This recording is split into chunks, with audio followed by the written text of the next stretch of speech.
the role that you play in the caucuses and the run-up to it is the most empowered and vital role that we give to any citizens in America. Iowa gets to define the debate. Iowa gets to force candidates to talk about things that they will not talk about for the rest of the campaign. And as good as you are, and as a Wisconsinite, this is hard for me to say, as good as you are is as good as America is. If you do your job, this country has tremendous potential to end wars, to really end wars, not to talk about it, not to, bring a war down a little bit and then bring it back up next week. We're going to be talking about another authorization of the use of force. We get in, we get out. No. To actually talk about a new foreign policy, yes, my friend from the Women's International League for Peace and Freedom, to talk about a new foreign policy that actually says we don't have to always be at war. We do not have to police the world. Maybe we can be at peace with the world. Brothers and sisters, this is possible reality, but it doesn't happen unless Iowa does its job. Nice thing about Iowa is they don't seem to like wars very much. That's a good thing. That is a real good thing. Star Pack, where's Chet? Chet's over there, Iowans actually do and have intervened over a period of time. I remember when Howard Dean was running for president. Iowa didn't exactly deliver. And then Dean didn't exactly deliver. We take it all for what it's worth. But here's the reality. People said to Howard Dean, how come you're talking so much about these war and peace issues? Because he would be in New York City, or he would be in Washington, D.C., right? They said, how come you're always talking about all these war and peace issues? He said, because the campaign starts in Iowa. And out in Iowa, they got a skepticism about running around the world trying to start wars and intervene every place and having all these bases. Iowans are very, very skeptical. In the upper Midwest, there is a tradition. Now, out east, they call it isolationism. Right? They do. They're very dismissive of it. They say, those Iowans, they're isolationists. Wrong. Iowans have been shipping food to the world forever. Iowans have been talking about the rest of the world forever. Henry Wallace didn't deny that there was a rest of the world. He interacted with the rest of the world. Fact of the matter is, Iowans aren't isolationists. They're true internationalists who look around the world and say, I want to know these people. I want to love these people. I don't want to fight with these people. This is a good state. It's a good message. It's the right message. Food for peace. George McGovern was right. Food for peace is a lot better than guns for peace. This event is co-sponsored by the Communication Workers of America locals here in Iowa, and I want to bring that up as a special note because for a long time we've had this struggle with the labor community. We got a lot of labor folks who say, we really don't like money in politics except our money in politics. And I understand that, it's you got to defend yourself. But one of the things that CWA and a few other unions have stepped up to recognize is that if you want to get good conditions for workers in America, you better get good conditions for democracy in America, because the fact of the matter is the billionaires got a lot more money than the workers. And we are seeing labor unions step up to become more and more involved in core democracy issues. And I celebrate CWA. I think it's the Labor Fed is in and some of these other groups. So glad they are here talking about governing under the influence, because workers got to be a part of this. They can't think that they're going to be able to figure out a way out of this without all the rest of us. And peace groups got to be a part of this, because there's not a way out of this without the rest of us. Environmentalists got to be a part of this, because we're not going to address global warming unless we address these democracy challenges.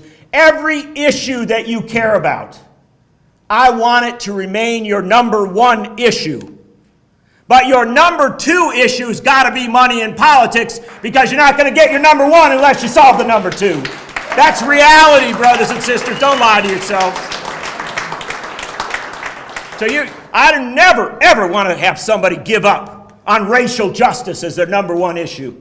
I never, ever want to have somebody give up on peace as their number one issue. I don't want anybody to give up on good food and a healthy food system as their number one issue. No, make it your number one issue.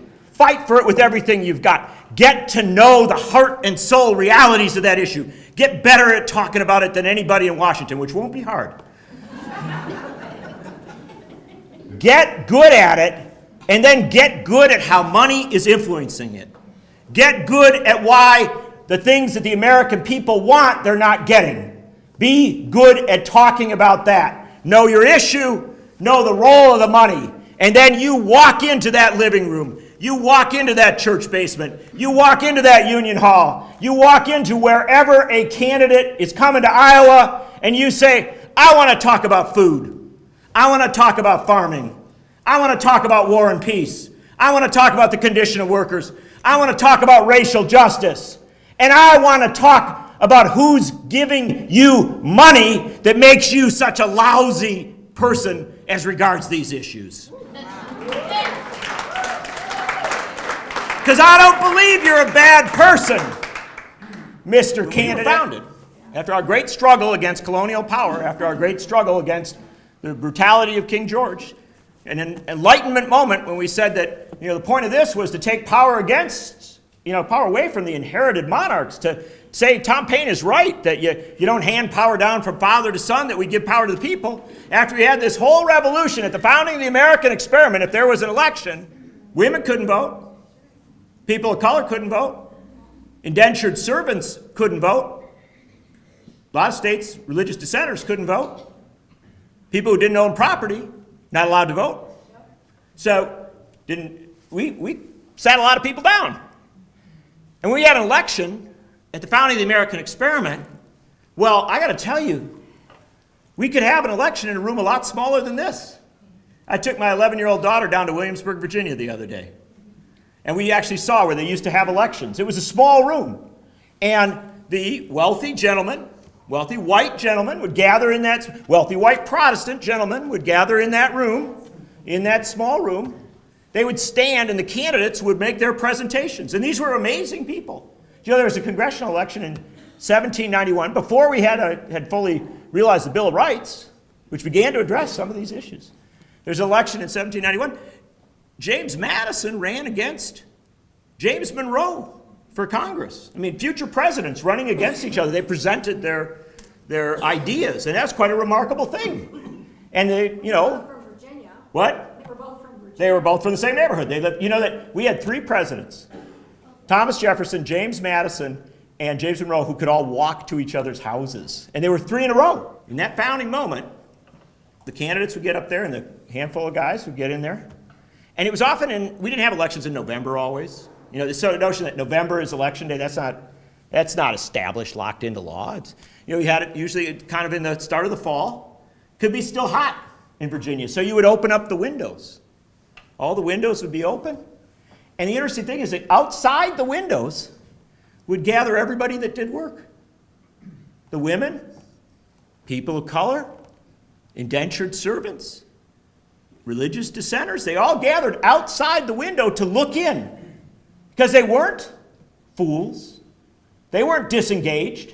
It wasn't that they didn't care. They knew that their fate was at stake in this election, that who was elected would matter to them. And it is said historically that sometimes and you read this and you don't think about it. Sometimes when a candidate was elected in one of these early elections, there was a roar of applause from outside the windows. That's because the people out there couldn't vote, but they still had interests. They still cared. This still mattered to them. It's just that they were on the outside looking in. Democracy was a spectator sport, not something that citizens could engage in. You had to pay your taxes. You had to show up and do what you were told in so many ways, but you couldn't vote. When you go to those caucuses, when you cast those ballots, understand this. If African Americans could not have voted in 2012 and 2008, then Mitt Romney or John McCain would have been elected president. African American vote, margin of error. But the interesting thing happened in the Civil War. When the Civil War produced a constitutional amendment to open up the franchise, some other people sort of stand around and they go, hold it. You can amend the Constitution and become, fully part of this thing? As a woman, I'm kind of feeling like Maybe that's a good idea. And so women who had been organizing before the Civil War, Seneca Falls, all these, women started to say, hey, I want to be a part of this thing. And they started to think, okay, I'd like to see that constitutional amendment that extends voting rights to women. And so the 20th century, understood in a democracy sense, is a period of a lot of people coming in, laws being changed, democracy being extended. This country recognized in the language of Franklin Roosevelt and Wendell Willkie, his Republican opponent, that we didn't fight World War II to come home to a country where democracy was not fully realized. This idea that we had to open those doors, we had to bring people in. And this is an ancient history. Several people in this room remember the 1960s. Not all of you, I understand, but several people here. 1964, when we amended the Constitution of the United States to say that there could not be a wealth barrier to voting in this country. Not ancient history, in the lifetime of many people in this room. And you know what happened as we eliminated the poll tax? Again, with a constitutional amendment. What happened is we eliminated the poll tax with the constitutional amendment.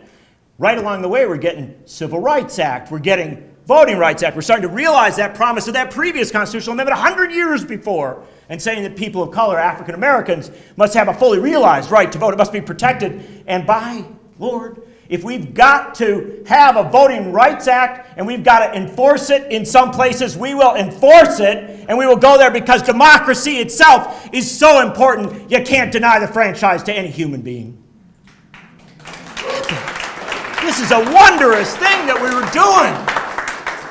And you know what happened then? The young people, the 18 to 21-year-olds, they're saying, you know, this is really cool. Women are voting. We're making sure poor people vote. People of color are getting the right. Everything's. But you see, you're sending us to Vietnam, and we can't vote on wars. And so they amended the Constitution of the United States to say that 18 to 21-year-olds had a right to vote on whether they got sent off to war. That's democracy rising. An African-American woman get elected to Congress. When was the first African-American woman elected to Congress? It was Shirley Chisholm in 1968. Isn't that ironic? We finally knocked down these barriers, and suddenly African-American women are coming to Congress of the United States. They're showing up and they're actually making demands. When did Bella Abzug come to the United States? She's an absolute passionate feminist, 1970. We start getting people into the room and they start making real demands. They're not satisfied.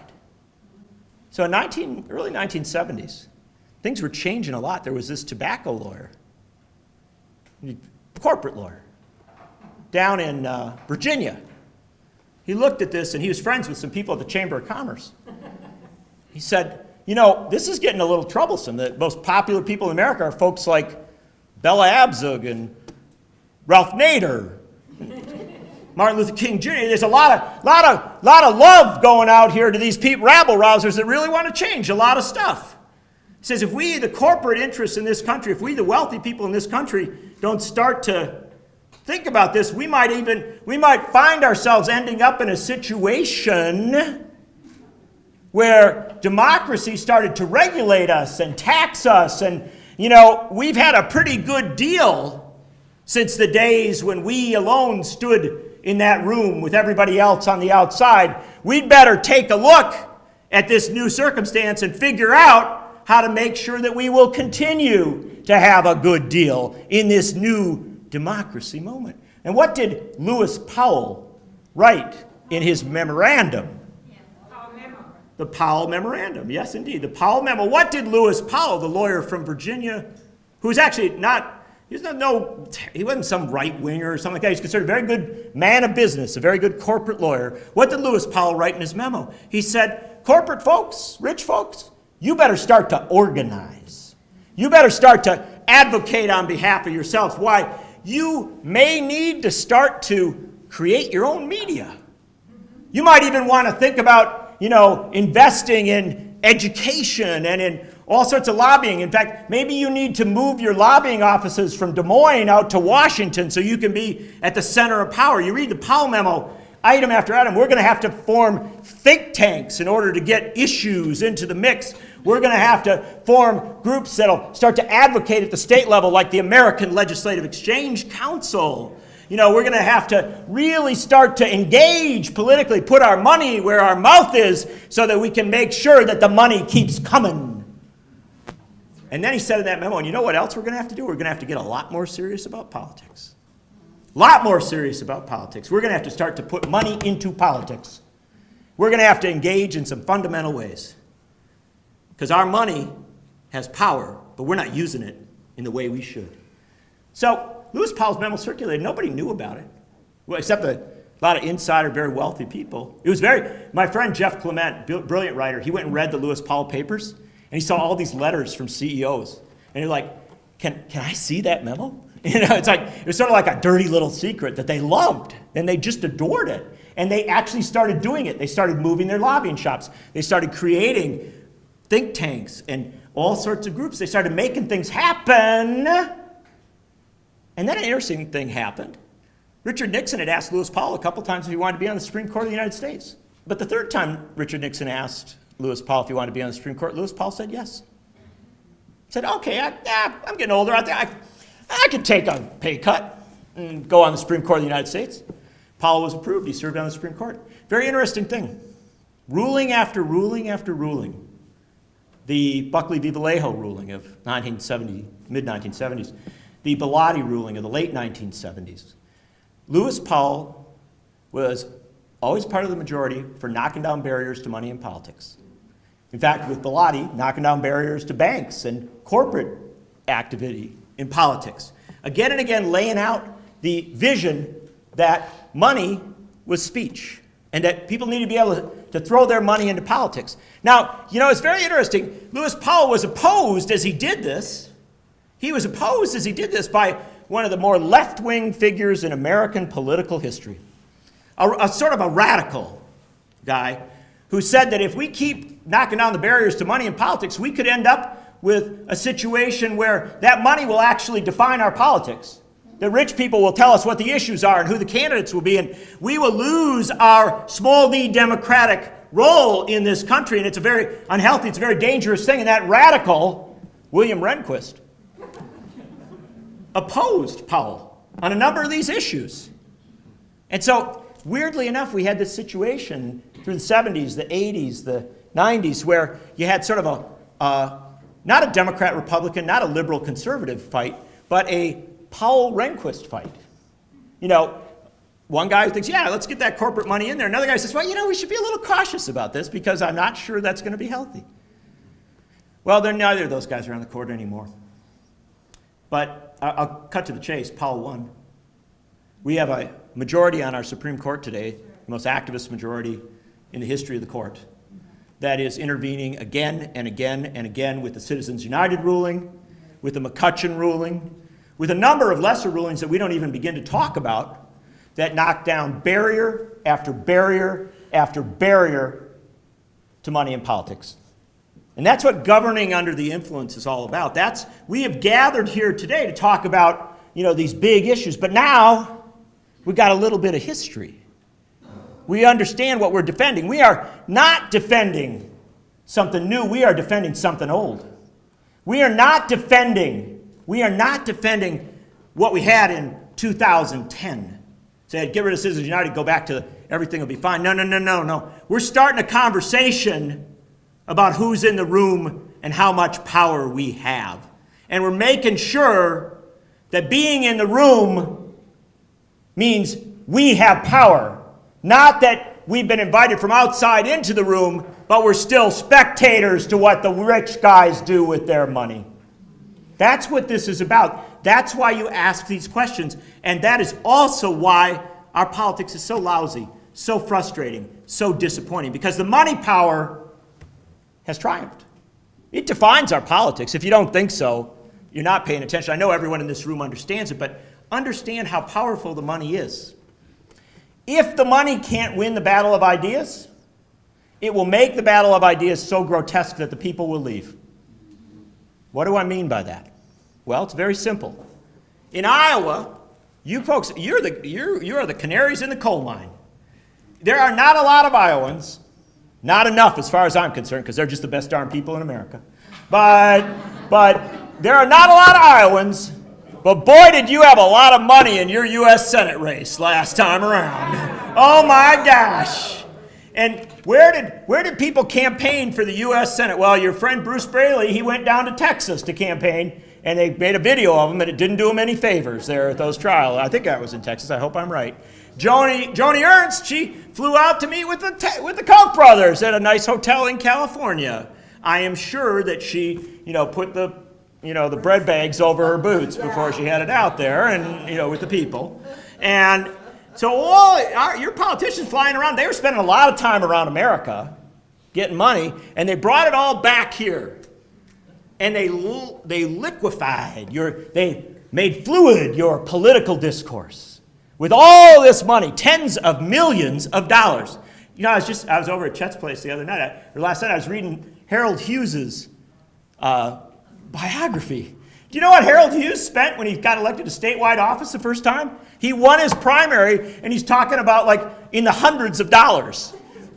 When he ran for governor the first time, he beat an incumbent Republican governor, and he's talking about, we had $60,000 here, and like that, and he was thinking, where am I ever going to get that kind of money?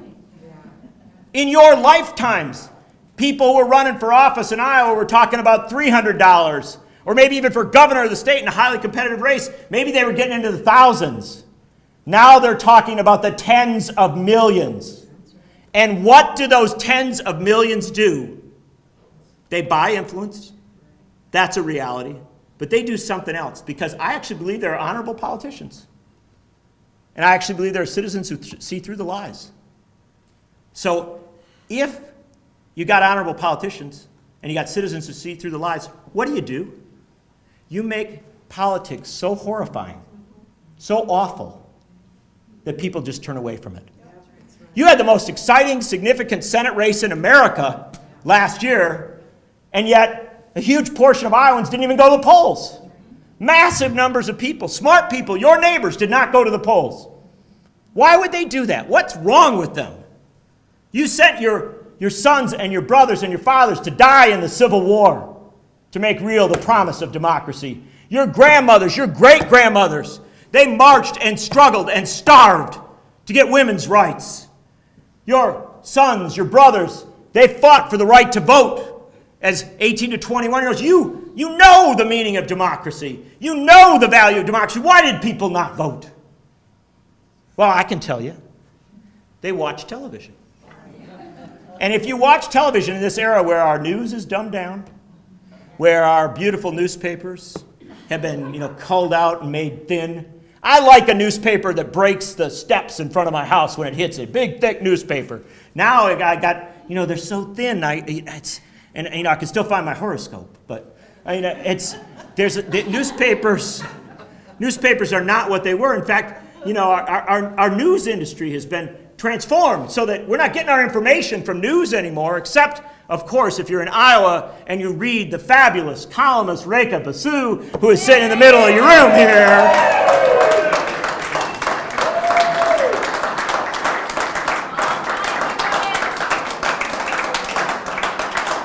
Who was on Rachel Maddow's show last night, or 2 nights ago, taking the Iowa Promise National. But not every state's got one of those. Not everybody even gets the Des Moines Register on their front steps anymore. When I'm over in Ottumwa, I have my troubles finding it. But do you know the one thing you can always find? A negative ad on TV. Around election time, or on the radio, you cannot avoid it. Desperately you try, but it's there. They're buying, you put on some sort of cable show on the least of all channels, they'll get an ad on there. And you know what those ads say? Do you know what, in Senate races in the country today, roughly 90, in some states, key states, roughly 90% of the ads, sometimes even more, you know what they say? Don't vote. Now, they don't actually say it directly that way. It's a dialectic, right? You add to one another. So you say, don't vote for her. Okay, I got that, check. They say, and don't vote for her opponent. Okay, got that, check. Well, who should I vote for? Nobody, right? It makes sense. If you are inundated with tens of millions of dollars telling you not to vote, a lot of you won't vote. We have to say that we're going to talk about that money. We're going to go to those meetings. We're going to bird dog those candidates. We're going to stand up in our caucuses. We are going to say that our politicians of both parties are governing under the influence, and if you can't drive under the influence, you shouldn't be able to govern under the influence.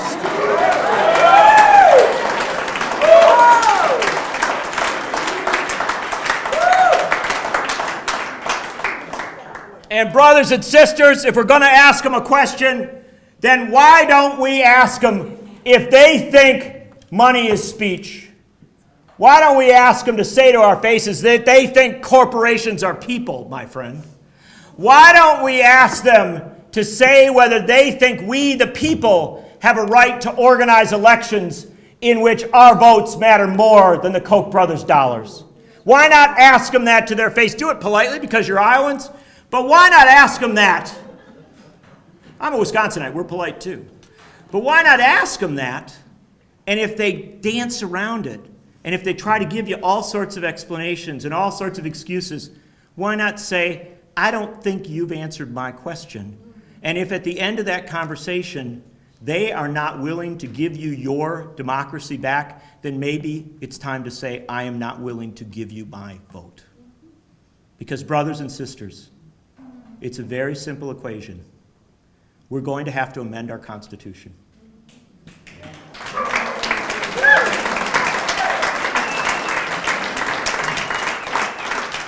We had to amend our Constitution after the Civil War. We had to amend our Constitution to get votes for women. We had to amend our Constitution to end the poll tax. We had to amend our Constitution to say that 18 to 21-year-olds have a right to vote again and again and again in American history in harder times than these, against greater barriers than we face. We have had to amend our Constitution to make real the promise of American democracy, and so it is appropriate for us to say that the time has come, Mr. Candidate, Miss Candidate, for you to go on the record. Are you with us to amend the Constitution once more on behalf of democracy? Are you willing to say, money is not speech, corporations are not people, and we have a right to organize elections in which our votes matter more than their dollars? If you're not with us on that, how can we trust you on anything else? Because, brothers and sisters, we don't want a government that is under the influence. We want a government that is of, by, and for the people. Thank you.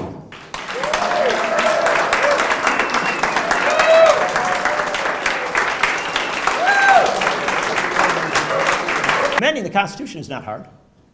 The Constitution was not handed down on stone to Michelle Bachmann, an Iowan I might know. She says it. The Constitution was not handed down in stone. The Constitution was written by men who recognized that they were flawed. And so they put into it the ability to amend it. You know what Thomas Jefferson said? He said you got to review this stuff every 20 years.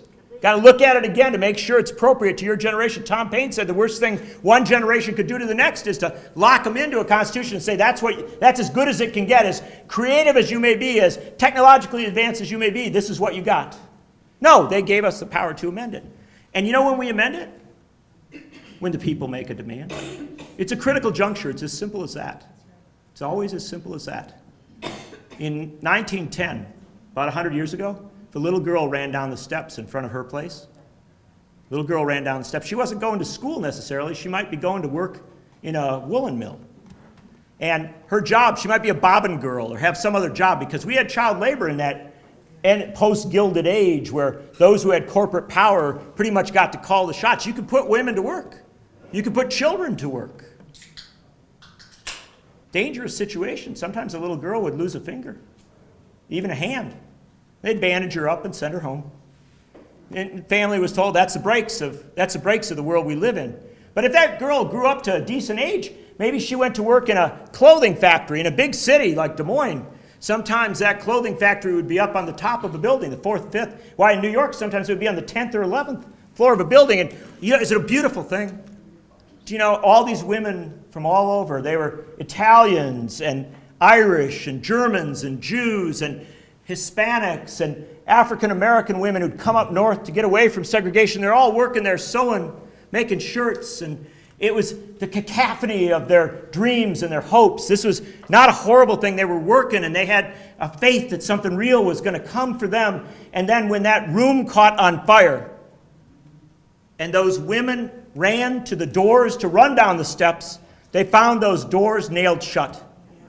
Because in that post-Gilded Age, in that age of incredible corporate power, in the age of the power of wealth, where it defined not just economics, but politics itself, you could do that. You could get away with that. And so those women had to decide whether they were going to jump to their deaths or burn alive. And when the families, the mothers and the fathers, the sisters and the brothers, the cousins of the Triangle Shirtwaist Fire victims came to collect the dead, they and their trade unions decided that those funerals would not take place in private. Thousands, tens of thousands came to those funerals. And they said, these women could not vote. These women could not even decide who would decide their fate. And the horrors, the tragedies of that period, as well as a new system of communications that let us know what was happening, gave us a sense of it, gave us more ability to communicate it, caused people to gather after their 12, 14, 16-hour workdays in church basements and union halls, and to say, this isn't working for us. This democracy is not sufficient for what is happening to us. And so we are going to demand something fundamentally different. It is no coincidence that in the era of the muckrakers, in the era of exposing the tragedies of what happened in our industrial circumstance, people started to make demands on democracy itself. And what happened between 1910 and 1920? We amended the Constitution to say women have a right to vote. We amended the Constitution to say the Senate will be elected, not appointed in backroom deals. We amended the Constitution to say that we have a right to tax and regulate corporations and the wealthy in this country. In a 10-year period, we amended the Constitution 3 times to make real the promise of American democracy. Franklin Roosevelt said that everything they did in the New Deal was made possible by that progressive era, that populist moment. And so I leave you today, and I'll be glad to answer more questions later, but we've been talking for a long time. I will leave you today with just one question, although I want you to ask so many questions when you go out and bird dog these candidates. I'm going to leave you with just one question. Are you that inferior to your grandparents and your great-grandparents? Are you that much less than your ancestors? Are you that much less than those people who worked 10, 12, 14-hour days and then organized at night? Are you that much less than those immigrants from all over the world? Are you that much less than those people who didn't even have a right to vote? Are you that much less than those people who were denied access to education? Are you that much less than those people who simply decided, I'm not going to bury another child who has died because of a failure on the part of our government to care for every woman and every child and every human being? Are you that much less? Are you that much less? Or are you that much more in this era of mass communications, in this era of free time and energy? Can we maybe turn off the television and stop watching the ads and start believing again that we have the power that Tom Paine gave us more than 200 years ago? He said this American experiment is not about something minor, not about something continental, that we have the power to begin the world anew, to begin the world over again. Brothers and sisters, I don't come to Iowa to ask much of you.